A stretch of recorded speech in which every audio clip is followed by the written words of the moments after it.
Somewhere over the rainbow, birds fly over the rainbow. Hello everybody, this is Overboy and I'm going to be doing my review for the 2023 movie Five Nights at Freddy's.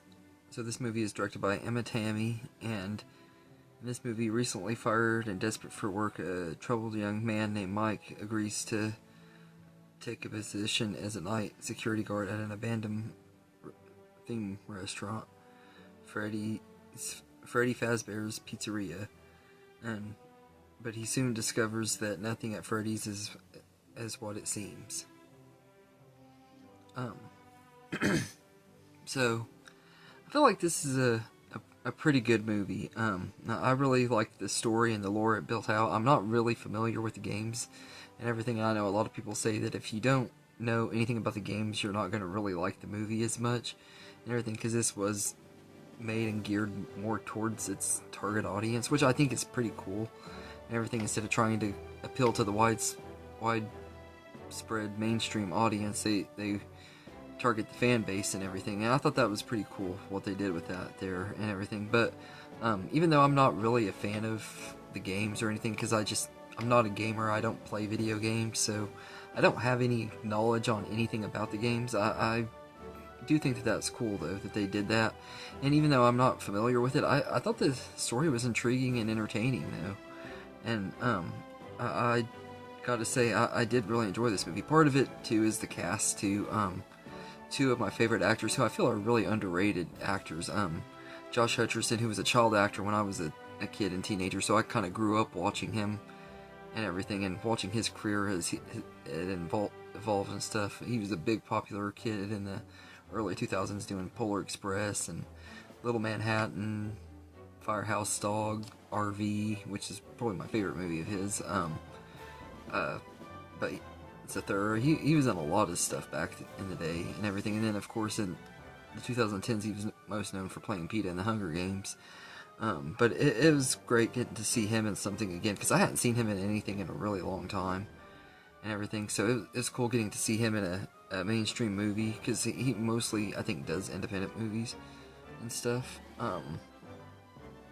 But yeah, I think he was absolutely great in here. And then you got Matthew Lillard in here, who plays an important character and everything. I don't know much about this character and stuff, but I do know he's like an important character in the game, and in the movie you find out who he is, and it has some twists and stuff, which if you're not, as someone who wasn't a fan of the game, I kind of still saw coming. I kind of knew when they casted him that it was more than likely gonna be a villain and stuff, so I wasn't really surprised that he was a villain and everything. I didn't know anything about the character, but I wasn't surprised at all. But he's known for playing villains in horror movies and stuff, and he's played villains on TV and everything. So Matthew Lillard being the villain of this movie did not surprise me whatsoever. I thought he was great though and everything. I do think he has had better performances in other horror movies and stuff, but I think he was great with what he was given. He's not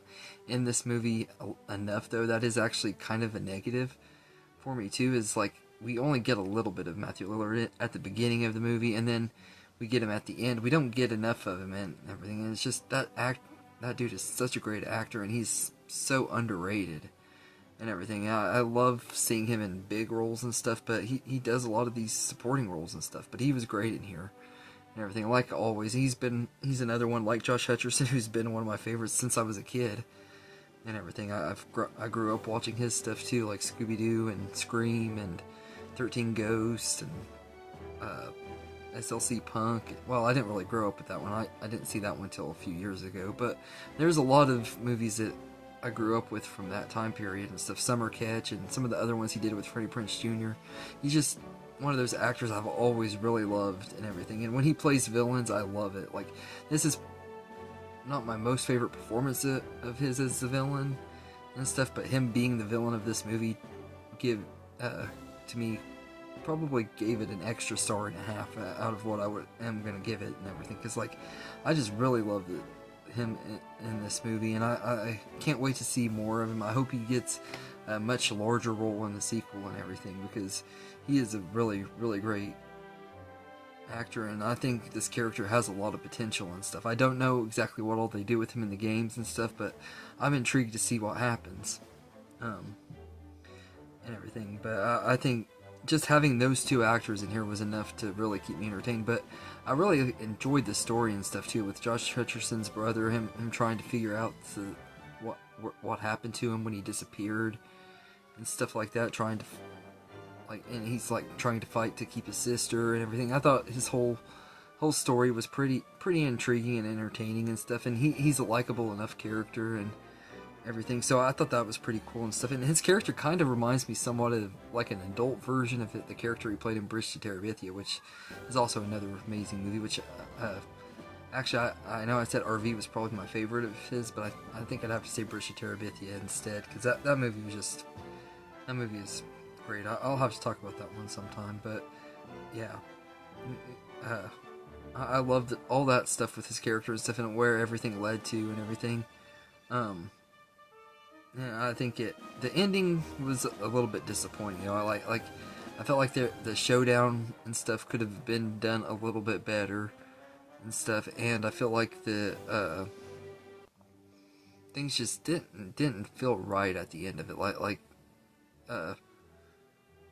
Mike and his sister are just really happy-go-lucky. Their lives have just changed for the better and everything, and it's like you'd think they would both be really messed up with everything they just went through and stuff. And also, it don't really show aftermath of like their relative that got killed that was trying to take his sister away and stuff. Like they didn't really show any aftermath of that and what how it affected them or anything, which is something that I didn't really like. But that's something that Blumhouse does.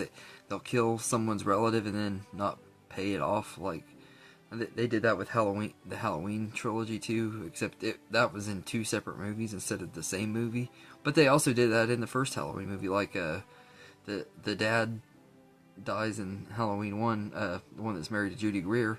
He dies in it, and they don't acknowledge his death at all and everything until Halloween Kills and everything. They do acknowledge it a little bit, but then Judy Greer dies in that one, and it's not even hardly acknowledged in Halloween Ends. So I think that might just be something that Blumhouse has a weakness with, maybe. I'm not sure. And I will say that I think the movie would have been better if it was rated R. It didn't necessarily need to be rated R, and I understand why it isn't, because a lot of kids love the game and stuff, and with PG-13 rating they could get the younger gamers into the theater to see it and stuff, and I know a lot of kids that love this game and stuff, so I do understand why they did it that way. I just kind of wish that there was an unrated version for the older audience and stuff too, kind of like they did it with Megan, make it an unrated version with a little bit more gore and stuff, and just because I'm a gore hound and stuff, really. But yeah, and I will say that the practical effects in here are great too. I love that. The effects and the sets are awesome and everything. You can tell that they really did try to make this movie feel as real as they could and everything. And I think the score was pretty good too. It's kind of creepy and it fits the movie really well. The only other thing I don't really like and everything is the lighting. I understand they needed to make it dark and stuff, but there were some parts where it was just really hard to see and everything. I've watched it on 2 different TVs, and both times I'm just like, there's parts in there I'm like, what the heck is going on here, because it's so damn dark. But it could just be my eyes are bad. But yeah, so all in all, I enjoyed this movie. I don't think it's like an amazing movie or one of the greatest movies ever made like some people are making it out to be, but I think it is a really fun movie, and nothing super great or special, but it's a good time and everything. And as someone who's not really a fan of video game movies, because most of the time I don't get references and stuff, this is one of the ones that I can say I actually really enjoyed. That I'm surprised that I did because of not getting references and stuff, but I was just intrigued by the lore of the story and the characters and stuff that it didn't bother me and everything. And I think it's a pretty fun movie. It has 2 actors that I feel are very underrated and from my childhood at that, so I love that too. And I hope that maybe we'll get an even better sequel. Like I hope that that they do a lot more with Matthew Lillard in the sequel and stuff, and I look forward to seeing whatever they do with it and everything. So I'd give Five Nights at Freddy's a 7.5 out of 10. It's a really enjoyable movie. Not the best movie ever, but definitely not the worst either. Like, there are definitely better and worse movies from last year, but it's one that I enjoyed and everything. So anyway, let me know in the comments what you think of Five Nights at Freddy's. If you want, tell me if you're a fan of the video game or not, or if you're like me and just kind of a moviegoer. And if you are just a moviegoer, what did you think of the movie? Did you think it was entertaining movie on its own, or did you feel like you needed the game to understand the movie more? Because I didn't really feel like I did on this one. I have watched other video game movies where I felt that way, but I didn't feel that way with this one. So anyway, let me know in the comments what you think, and I hope you enjoyed this video, and have a good day, everybody.